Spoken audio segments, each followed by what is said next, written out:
Hi అండి. నమస్తే అండి. సో, ఇంతకుముందు మనం చాలా విషయాలైతే మాట్లాడుకున్నాం. సో, అలాగే ఆ విషయాలకు సంబంధించి లేదా నేను ఈరోజు చెప్పిన విషయం దీనికోసం అయినా సరే ఎవరైనా ఏదైనా మాట్లాడాలి అంటే జస్ట్ కమెంట్ బాక్స్‌లో జస్ట్ కమెంట్ చేయండి. ఆ విషయం కోసం మళ్ళీ తర్వాత మనం మాట్లాడుకుందాం. సో, అంటే యాక్చువల్‌గా నేను ఇది ఒక దీని రూపంలో, కథ రూపంలో చెప్తాను గానీ, యాక్చువల్‌గా మన చుట్టూ ఏవైతే జరుగుతున్నాయో అవే సిట్యుయేషన్స్, అవే సంఘటనలని నేను ఇలా చెప్తాననమాట. యాక్చువల్‌గా ఎక్కువ నేను డిజైన్స్ అప్‌లోడ్ చేస్తాను.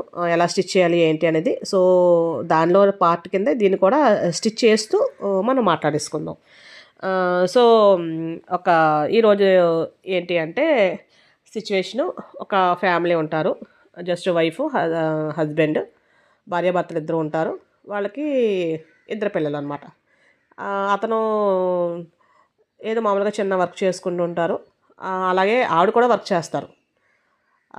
అయితే తర్వాత తర్వాత ఆవిడ కొంచెం హెల్త్ బాగోక ఇంకా ఆ చిన్న ఉద్యోగం కూడా మానేస్తారనమాట. తను ఎళ్ళలేకపోతుంది. మెయిన్ పిల్లల్ని కూడా చూసుకోవడానికి అవ్వట్లేదు. పిల్లలిద్దరూ కూడా చిన్నవాళ్ళే అని చెప్పి.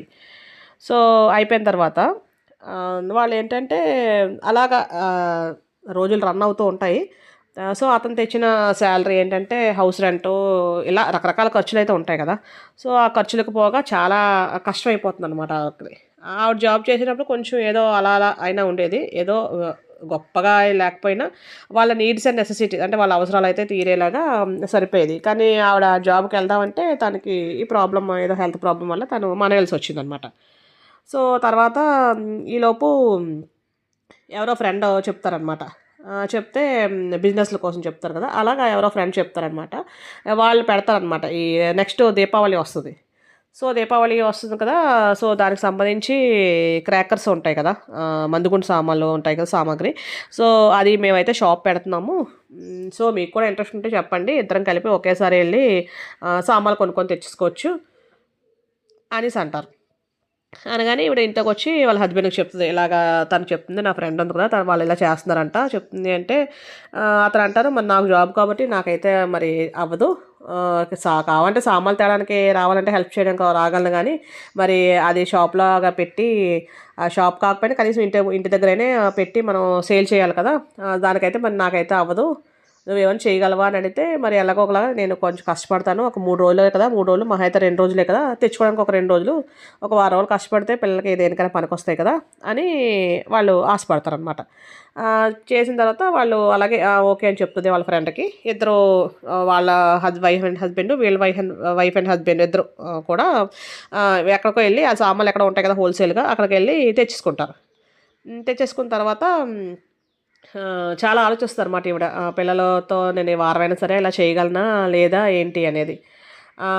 సో, ప్లస్ మందుగుండు సామాన్లు కదా! కొంచెం ఏమైనా భయం ఉంటదేమో! మరి ఇంట్లో కూడా చిన్న పిల్లలున్నారు కదా! అని చెప్పి ఆవిడ ఏం చెప్తుందంటే వాళ్ళ ఫ్రెండ్‌ని అడుగుతదనమాట. మా సామాన్లు కూడా మరి మీ ఇంట్లో అయితే మీ ఇద్దరే కదా ఉంటున్నారు. మీకు ఎలాగో పక్కన వేరే గోడౌన్‌లా కూడా ఉంది కదా! మీ గోడౌన్‌లోనే ఉంచండి.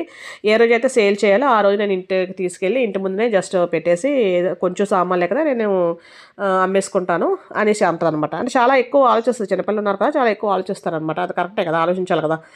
అంటే వాళ్ళు కూడా ఒప్పుకుంటారు. ఎందుకంటే వాళ్ళకి అది పెద్ద విషయం ఏం కాదు. ఎవ్రీ ఇయర్ తెస్తారు. వాళ్ళు ఎవ్రీ ఇయర్ సేల్ చేస్తారనమాట. సో, అలా సేల్ చేసుకున్న తర్వాత ఆహ్, అయిపోద్ది. అయిపోయిన తర్వాత వీళ్ళకి డౌట్ వస్తదనమాట. అసలు మనం ఇవన్నీ సేల్ చేస్తే సేలింగ్ అవ్వాలి కదా! లేదంటే ఉండిపోతే మన పెట్టుబడి పోద్ది. అలాగని నువ్వేమో తినే వస్తువులు కూడా కాదు కదా! తర్వాత మళ్ళీ యూజ్ చేసుకోవడానికి కూడా మళ్ళీ నెక్స్ట్ ఇయర్ వరకు ఉంచాలంటే మనం ఉంచలేం గూడా. ఎక్కడ ఉంచుతాము? మళ్ళీ వాళ్ళకెళ్ళి గోడౌన్‌లో అడిగితే అలా అడగలేం కూడా. మళ్ళీ ఒకవేళ అడిగి వాళ్ళకి పెట్టినా సరే దానికి మళ్ళీ రెంట్ పే చేయాలో ఏదో చెప్తారు వాళ్ళు. సో, మనం అయన్నీ చేయకుండా ఏదో కొంచెం తక్కువ సామాన్లు తెచ్చుకొని ఓన్లీ సేల్ చేసుకుందాము. ఏదో కొంచెంలో కొంచెం అయినా సరే మనకు హెల్ప్ అవుద్ది కదా! అనేసి అనుకుంటారు. అంటే చాలా ఆహ్, ఆహ్, ప్రతి పాయింట్ కూడా చాలా అంటే చాలా ఆలోచించుకుంటారు. అంటే ఎక్కడ నష్టం రాకుండా ఉండాలనేసి. సో, ఇదంతా జరుగుతూ ఉంటది. అయితే ఆవిడేమంటదంటే ఈవిడ అడుగుతదనమాట. మేము షాప్ పెట్టినా సరే ఇంటి ముందోళ్ళకి ఏదో ఇంటి వీధిలో వాళ్ళకైతే కనిపిస్తది గానీ షాపు మిగిలిన వాళ్ళు ఎవరికైనా ఎలా తెలుస్తది మేము సేల్ చేస్తున్నట్టు అనేసంటే స్టేటస్ పెట్టు. చాలామంది స్టేటస్‌లో ఉంటారు కదా! మీ హస్బెండ్ స్టేటస్‌కిని నీ స్టేటస్ కూడా పెట్టు. అనేసి చెప్తుందనమాట. చెప్తే ఇంకా ఓకే. అయితే తెలిసిన వాళ్ళు ఉంటారు కదా! కనీసం ఎక్కువ సామాన్లేం కదా! తక్కువ సామాన్లే కదా!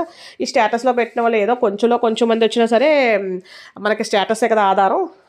ఇంకెవరికీ చెప్పలేం కదా మనం అనేసి చెప్పి 2 స్టేటస్‌లోను వాళ్ళ హస్బెండ్ మొబైల్‌లోను, ఈవిడ మొబైల్‌లో కూడా రెండిట్లోనూ కూడా స్టేటస్ పెడతది. ఏం పెడతదంటే, మేము ఇలాగ ఈ సామాన్లు దీపావళికి అమ్మాలి అనుకుంటున్నాము. మా దగ్గర కాస్ట్ కూడా అంత ఎక్కువేం కాదు. మీరు రీజనబుల్‌గానే మేము ప్రైస్ చేస్తాం. మేము ఎక్కువ లాభాలైతే ఏమి వేసుకోము. మేము ఆర్థికంగా కొద్దిగా వెనకబడటం వల్ల మేము ఇది పెడుతున్నాం. కొంచెం మాకు మీరు సపోర్ట్ చేస్తే ఒక చెయ్యి అందించినట్టుగా ఉంటది. మేము కూడా చాలా హ్యాపీగా ఫీల్ అవుతాం. మీరు ఎలాగన్నా మీరు సామాన్లు కొనుక్కోవాలి కదా! ఎక్కడో కొనుక్కునే కన్నా నా దగ్గర మీరు కొనుక్కోండి. మీకు తక్కువకే వస్తది. అదైతే నేను గ్యారంటీ. నేను ఎక్కువైతే లాభాలైతే వేసుకోవట్లేదు అనేసి ఇలాగ ఒక మ్యాటర్ కింద పెట్టి వీళ్ళు ఏదైతే సేల్ చేస్తున్నారో అవన్నీ కూడా ఫోటో పెడుతుందనమాట. ఫోటో చిన్న జస్ట్ వీడియోలా చేసి పెడుతది. తన హస్బెండ్ ఫోన్‌లోనే పెడుతది. తన ఫోన్‌లోనే పెడుతది. అంతా అయిపోద్ది. అయిపోయిన తర్వాత రెండో ఆవిడకి చెప్తే ఇలా స్టేటస్ పెట్టాను అంటే, ఓకే. అలాగా నీ దగ్గర ఎక్కువ సామాన్లు ఏం కాదు కదా! సో, పర్లేదులే వాళ్ళలో కొంతమందొచ్చినా సరే కొనుక్కున్నా నీకు అయిపోద్ది అనేసి. సో, వీళ్ళు ఏమనుకుంటారంటే, ఓకే. ఫుల్‌గా మనం అన్నీ ప్రతి విషయం కూడా చాలా క్షుణ్ణంగా ఆలోచించుకొని మనం చేసాం కదా! సో, ఎవరొకరు వచ్చి కొంటారులే అనేసి అనుకుంటది. ఆ తర్వాత రోజు వన్ డే ఇస్తారనమాట. వన్ డే అమ్మాలి. ఇంకా ఎక్కువ రోజులు అమ్మకూడదు. చాలా రూల్స్ ఉంటాయి కదా! ఆ నెక్స్ట్ డే అనమాట. అంటే రేపు దీపావళి అనగా ఈరోజు అమ్ముతారనమాట. ఈరోజు అమ్మడానికని అన్నీ పెడతారు. కానీ పెద్దగా ఎవరు రారు. ఎవరు రాకపోతే వీళ్ళకి అర్థమవ్వదు. కనీసం పెట్టినాట్లో కనీసం ఒక ఇద్దరు ముగ్గురైనా సరే రావాలి కదా! అనేసి. తర్వాత ఇంక వీళ్ళకి ఏం చేయాలో అర్థం కాదు. ఆ తర్వాత కొంతసేపు అయిపోయిన తర్వాత ఒక పెద్దతను వస్తారనమాట. వాళ్ళకి తెలిసిన వాళ్ళే. అంటే వీళ్ళ ఫోన్ నెంబరు, వీళ్ళ స్టేటస్ చూసిన అతనే.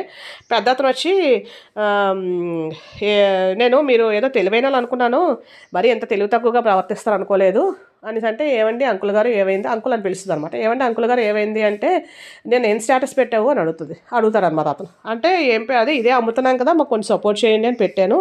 అంటే మళ్ళీ తర్వాత ఏం స్టేటస్ పెట్టావు అని అడుగుతారనమాట. ఇంకా ఆవిడకి తర్వాత ఏ స్టేటస్ పెట్టేదంటే ఆవిడకి గుర్తుండదు. ఆవిడ ఫస్ట్ ఈ స్టేటస్ పెట్టేస్తది. తర్వాత స్టేటస్ ఏం పెడతదంటే ఒక సాయంత్రం అయ్యేసరికి ఫస్ట్ స్టేటస్‌లో మాది కొనుక్కోండి, బాణాసంచా కొనుక్కోండి అని పెట్టి, తర్వాత స్టేటస్ ఏంటంటే బాణాసంచా కాల్చడం ఆపేద్దాం, పర్యావరణాన్ని పరిరక్షిద్దాం అని అలవాటుగా రోజు ఎవరైనా స్టేటస్ పెడితే దాని స్క్రీన్ షాట్ తీసి పెట్టేస్తాం కదా! అలా అలవాటుగా ఇవి కూడా పెట్టేస్తదనమాట. అంటే మనిషి ఆలోచన విధానం స్టేటస్ పెట్టేటప్పుడు ఏమైపోద్దో నాకు అర్థం కావట్లేదు. ఈ ముందు ఎన్ని విషయాలు ఆలోచించింది ఆవిడ. పిల్లల కోసం ఆలోచించింది. ఏదైనా అయితే ఇంటికి ప్రమాదం కాబట్టి అక్కడ గోడౌన్‌లో పెట్టడానికి ఆలోచించింది. అన్నీ చాలా ఎక్కువ సామాన్లు ఉండిపోతే నెక్స్ట్ ఇయర్ వరకు ఉంచాలి. ప్రతి విషయం ఆలోచించిన మనిషి 2 ఫోన్‌లోను ఆవిడే పెడుతది. వాళ్ళ హస్బెండ్‌కి కూడా ఇదే పెట్టేస్తది సేమ్. ఆ పర్యావరణాన్ని పరిరక్షిద్దాం అండ్ ఈ బాణసంచా కాల్చడం ఆపేద్దామని. మార్నింగ్ ఏమో బాణసంచా కొనుక్కోండి అని పెడుతది. అంటే స్టేటస్ పెట్టేటప్పుడు నేను ఈ విషయం కాదు, ఇది ఓన్లీ ఫర్ ఎగ్జాంపుల్‌గా చెప్తున్నాను. స్టేటస్ పెట్టేటప్పుడు కొంతమంది అసలు ఏం స్టేటస్ పెడుతున్నారో కూడా వాళ్ళకి తెలియకుండా వాళ్ళు పెడుతున్నారు. ఏదో భ్రమలో పెట్టినట్టే స్టేటస్‌లో. కొంతమంది స్టేటస్‌లు చూస్తే చాలా ఆశ్చర్యమేస్తాయి. పొద్దున్నే ఈరోజు టెంపుల్‌కి వెళ్ళామని చెప్పి వైబ్స్ అని పెడతారు. దాని తర్వాత మళ్ళీ వెంటనే జస్ట్ ఒక 5 మినిట్స్‌లోనే ఈరోజు చికెన్ తిన్నామని మేము పెడతారు. అంటే తప్పా రైటా కాదు. వాళ్ళు పెట్టేది వాళ్ళకి తెలిసి పెడతారో తెలియక పెడతారో కూడా తెలీదనమాట. థ్యాంక్ యూ అండి.